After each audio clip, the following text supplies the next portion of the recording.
So I've decided that I'm going to do this. I'm going to tell you one thing about evaluation. I'll tell you the most important thing that I know about evaluation, and then I'm going to ask you what you want to know from me about evaluation. Okay? So, for those of you who have evaluated, I want you to eventually tell me what you want me to tell you. What areas you want me to tell you about evaluation, and that's what we'll do tonight. Okay? 10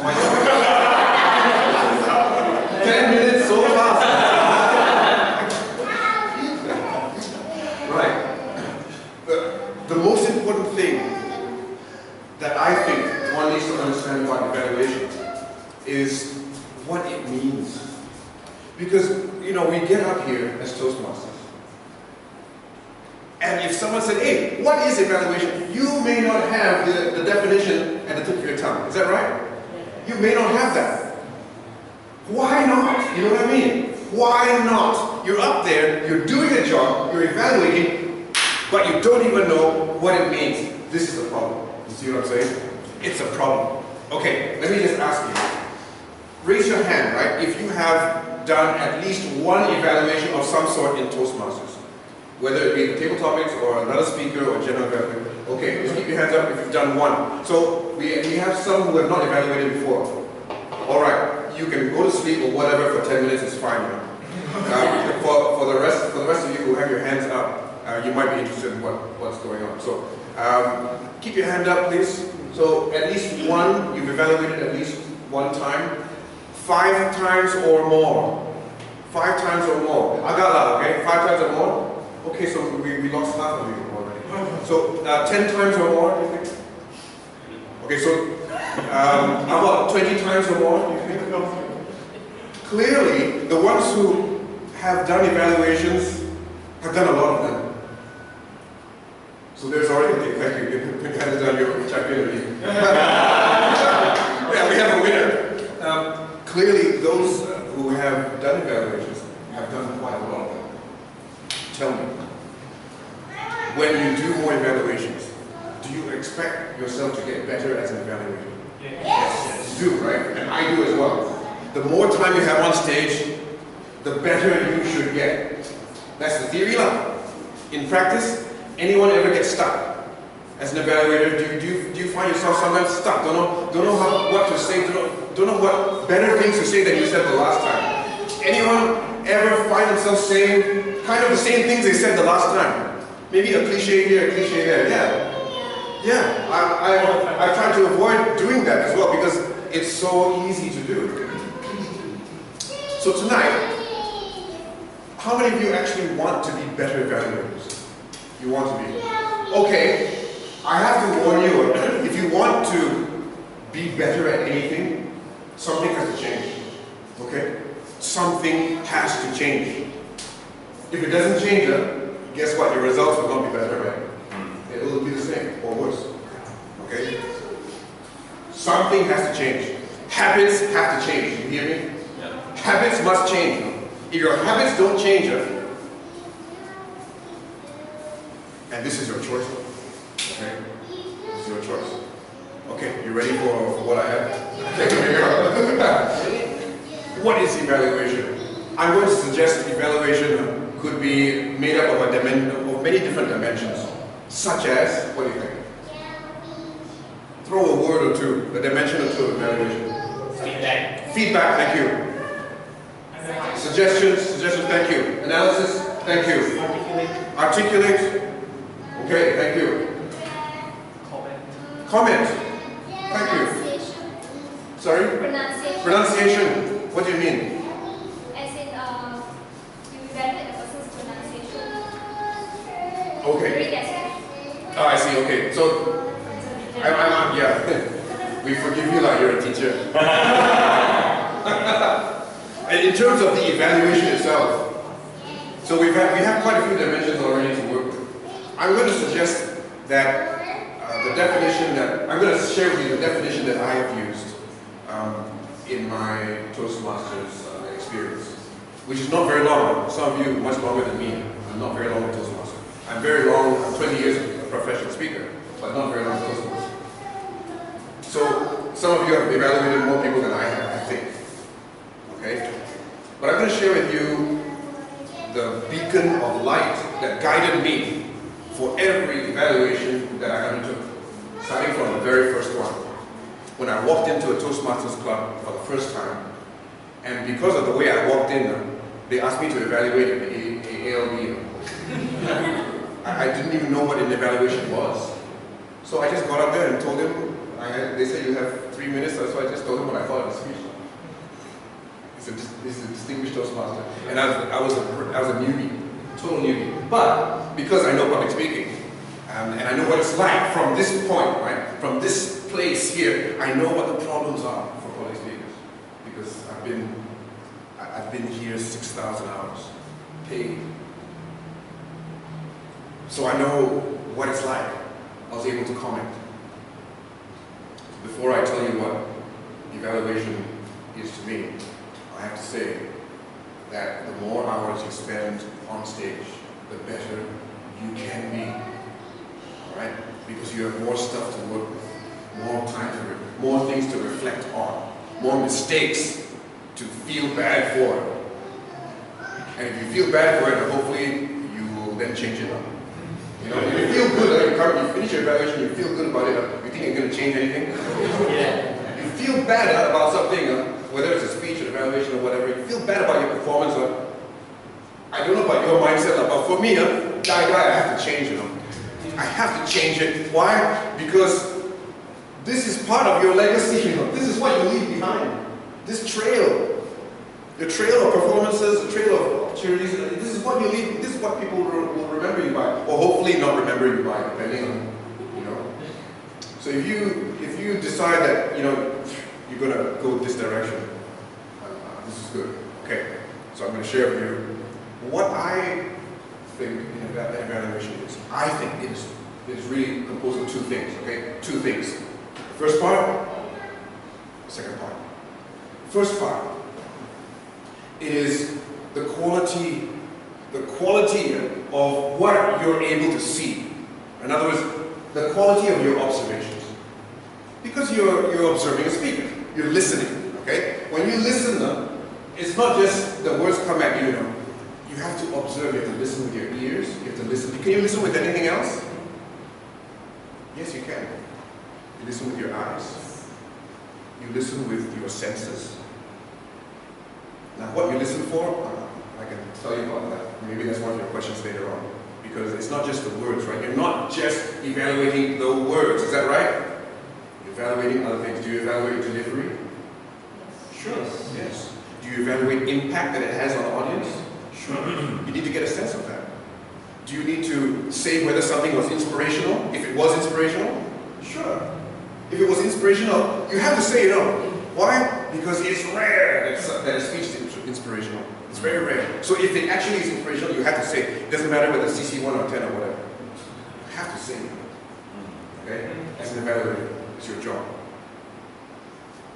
So the first part, the quality of your observation. So for you to hone this skill of observation, of listening with the ears, with the eyes, with the senses, this is what you're looking for. It's asking a lot of a human being to do this. It means you must be completely present when you are evaluating. Okay? No cut and paste. I often joke with the speakers that I evaluate. I say, do you want your evaluation before you speak or after?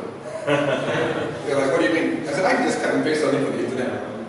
It'll sound pretty much like what you get from most evaluators. Yeah. You can almost predict, I sit in a contest, I can almost predict what's going to come next, you know, in terms of the evaluation of the test speaker. It's amazing. Okay, what it means is people are relying on old habits. That's what it means. Now, in this group here tonight, some of you, the way you're looking at me, I know you want to change that. That if you have fallen into that, you want to change it. So I'm glad. First part, quality of your observation. Okay, that's one part. If you have questions about what you observe and all that, please ask me in a moment. Second part, and the quality of your observations and your ability, he said the word, your ability to articulate it. Your ability to say what you observe. Is that fair enough? You have to observe it, yes. So you observe it, and I don't know how to express what I've observed. Do you think you might find yourself in a situation like that? It happens, you know. You don't know what to say. You sense it. You know that it's happening. You can see it, but you don't know how to articulate what you've observed. Right? So if you've perceived an insight into what can help this speaker, but you don't know how to articulate, is it of any value really to the speaker? No. The train from Butterworth to KL must reach KL. Otherwise you buy a ticket for what? Stay in Ipoh, is it? You know what I mean? It must reach, it has to complete the journey. You have to have both parts here. If you can observe 99 things in a speech, but you can't articulate any of them, what's the use? In terms of your job line, what's the use? You must be able to articulate it. Now, the articulation part is one of the hardest parts. Observation, yes, here we go. I'll tell you what sort of things that, if I can tell you what all of you have said before. You know why? Because I hear it every single time. Good speech. Good job at the end. I look forward to your next speech. I've never said these things in my evaluation. You know why? Because these are formulas. And how does a formula apply to a speech that someone has just given and I'm evaluating it? How can a formula apply? What are the chances that formula, words, and phrases can actually apply to this guy? If you think about it, it's ridiculous. When you evaluate something, you are placing a value so that he knows what value you're placing on his speech. You have to place a value on it. You have to articulate that value. You must observe the value and then be able to say what you think it was. So if you sense something was inspirational, okay? If you sense it, not because in the objective, the guy has to be inspirational, so therefore in my evaluation I say, very inspirational speech. How many of you think you can actually sense when something is inspirational? You can feel it. How many of you think that you can feel it? You have that ability and you think, yeah, sure. I think that's quite a human thing. So if you can sense it, that's the observation part taken care of. Okay? Now, you have to articulate it. It's not the big deal. You just get up there and say, hey, inspirational speeches are very rare. But today I was inspired. That's the truth, right? If it's the truth. If it's the truth. Please do not say anything that's not the truth. You know what the hardest thing for an evaluator to say is? What's the hardest thing for an evaluator to do? Is to tell the truth. Is to tell the truth. Okay, I'm going to ask you. How many of you have stopped yourself from telling the truth about the speech, whatever the speech was? Yeah, you sort of held back, right? Yeah. I'm not saying that you lied about it. You might have, but good speech, whatever. But what I'm saying is you held it back because, actually why? Why do you hold the truth back? Why? Afraid of the speaker, You're afraid of hurting? The speaker. You're hurting the speaker. The same thing? Yeah, afraid that the speaker can't handle it. And my question is, can you handle it? That's my question. It's your job. As an evaluator, it's your job. Otherwise, who's going to say it? Yeah. It's your job. Yeah. Am I saying you go and slaughter everybody that speaks? No, that's not your job. Your job is to evaluate, not to destroy. Okay? To evaluate, to place okay, you got a diamond ring and you go to the shop, you want it evaluated. Do you want an accurate evaluation or not? Yeah. Yes! Of course you do. Of course you do. Treat someone's speech as diamond. Your job is not easy, because you have to say what's true. And you have to find a way to articulate that observation. Maybe there's something lousy in the speech, okay? Maybe something really needs work. You observed it, okay, fine. Then you must find a way to say it so that you don't, so that you are not the one with the sword and slash the guy. This is the articulation part, how to say it. How to say it so that it's encouraging, it's naturally motivating, or whatever. Now, normally what do you hear in terms of, motivating things that evaluators say that try to motivate the speaker? Good job, right? I look forward to your next speech. That was a great speech. If you do my suggestions, you'll be the world champion. Are you hear this? I have heard these things now. I'm quoting from what I've heard.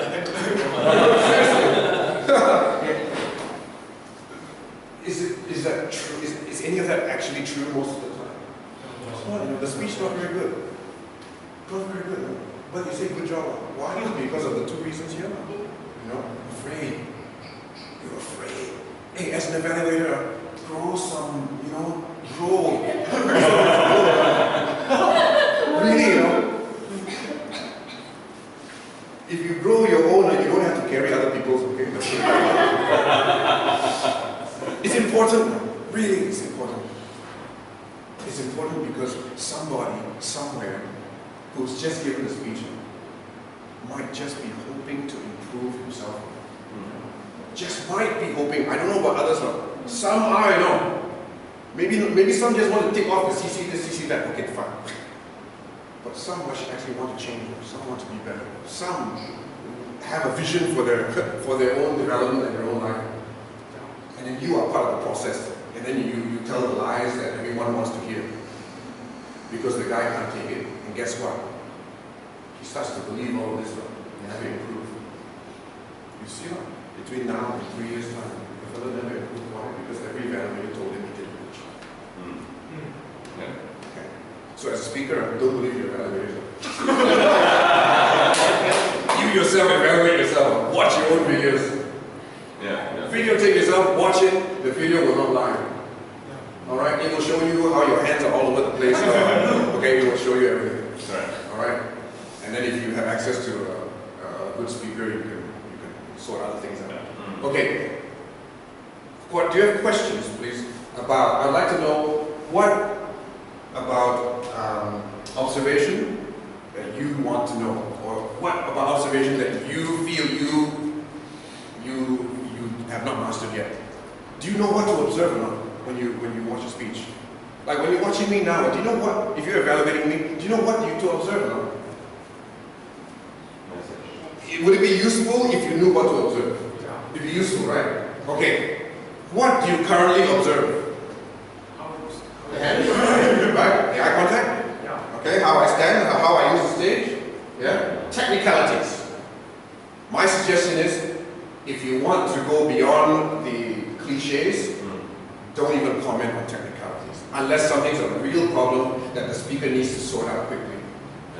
Okay? So if the speaker has got a real problem with, I don't know, either the gestures or one of the other eye contact or something, that they need to sort out before the next speech, mention it. Mention it. I'll tell you how to mention it in a moment. You'll mention it. Otherwise, ignore them. I ignore the technicalities. Why? Because I'm looking for the answer to another question. I'm not looking for what can I spot. Ha! I got part one already. Oh no, more that eye contact not so good. No, I don't. I ask myself this question. What is the value of this speech? I'm evaluating. What other question should I start with, right? What is the value of this speech? Okay, I'm going to run through a very short list of possible speech values. One, maybe it's inspirational. Okay? Maybe it's persuasive. Maybe it's well organized. Hey, hello, this is the manual. It's all there. Maybe it's well organized. The points, the message is clearly stated. That's another thing that's valuable. Clearly stated message in the beginning is valuable. Because then people have something to guide them. They don't get lost so soon. These are valuable things. Was it informational? That's another one. Informational is also valuable. Okay, so maybe it didn't inspire. So don't go and say, hey, your speech, room for improvement, you must inspire. No, it doesn't have to be. Not every speech has to inspire now. Look for the value. You want to encourage, you don't want to destroy people, you don't want to hurt people, look for the value. Good speech is not looking for value now. When you say good speech, that means you have a lazy mind. Don't want to think. Really, look for the value. Was it informational? If it was, say so. Tell him that. The value in your speech there was information. I learned stuff I didn't know before. Okay? So if it's inspirational, motivational, whatever, entertaining. It could be entertaining. What are some other ones? There's okay, maybe after listening to the speech, you have a change of mind, a change of attitude. Change of attitude. Guess what? Somebody did their job well. The speaker. You tell them that. After listening to your speech, tomorrow, starting this week, I'm going to cut down my, cut down how many eggs I eat or whatever. Okay, whatever it has to be. Okay? If you think that's true, I don't know. So it could affect your attitude towards eggs or whatever it is. It could affect your behavior. So in this case, I decided that I'm going to change my breakfast pattern because of what you said. So change my behavior. So change attitude, change behavior. These are important things now. Marketers pay millions to achieve things like that. Our friend didn't pay anything, he just got upset. And then you are affected. That's something he needs to know. You have to tell him now. Cannot keep quiet on it. You must tell him. In other words, you must be open to sense these things, not just looking for where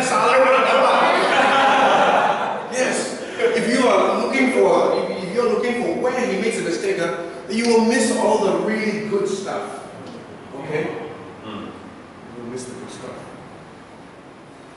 I gotta move on quickly because we're out of time, right? Yeah, okay. So one last thing. How do you encourage, how do you criticize, how do you be honest in your criticism and encourage at the same time? You know the problem with criticism is that everybody that I know, when they criticize them, they use a voice, their mother's voice, their teacher's voice, their principal's voice, a voice of authority that has criticized them when they were young. So, all stuck up. Criticism is this horrible, the source of it is this horrible voice that you will criticize when you're young. As adults, rise above it. You have to leave that behind. It's your job to leave that behind. Leave the mother's voice behind. Leave the scolding voice behind. You have to care for your speaker, care for their development, and leave your own issues behind. And criticize them by being honest, but find a way to uplift them. I'll give you a couple of examples and we'll call it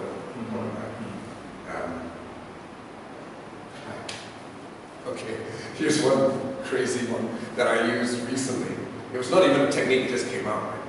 Right? There was this, I think it was a CC whatever, it was an 8 or something, it's one of the high ones, CC 7 is it? So what's that, research or something? Yeah. Okay, so it's research. Now, research, all the research we do, they're horrible, really. Anyway, so this girl got up and gave her speech. It was quite nice, So, and I thought very quickly, okay. So I said, look, I've evaluated a few CC7s, and I have to say, yours is the best that I've evaluated. Wow, our friend very happy. But I didn't stop there. I said, hey, it's the best one that I've evaluated, but it doesn't mean it's good. So she laughed, everyone laughed.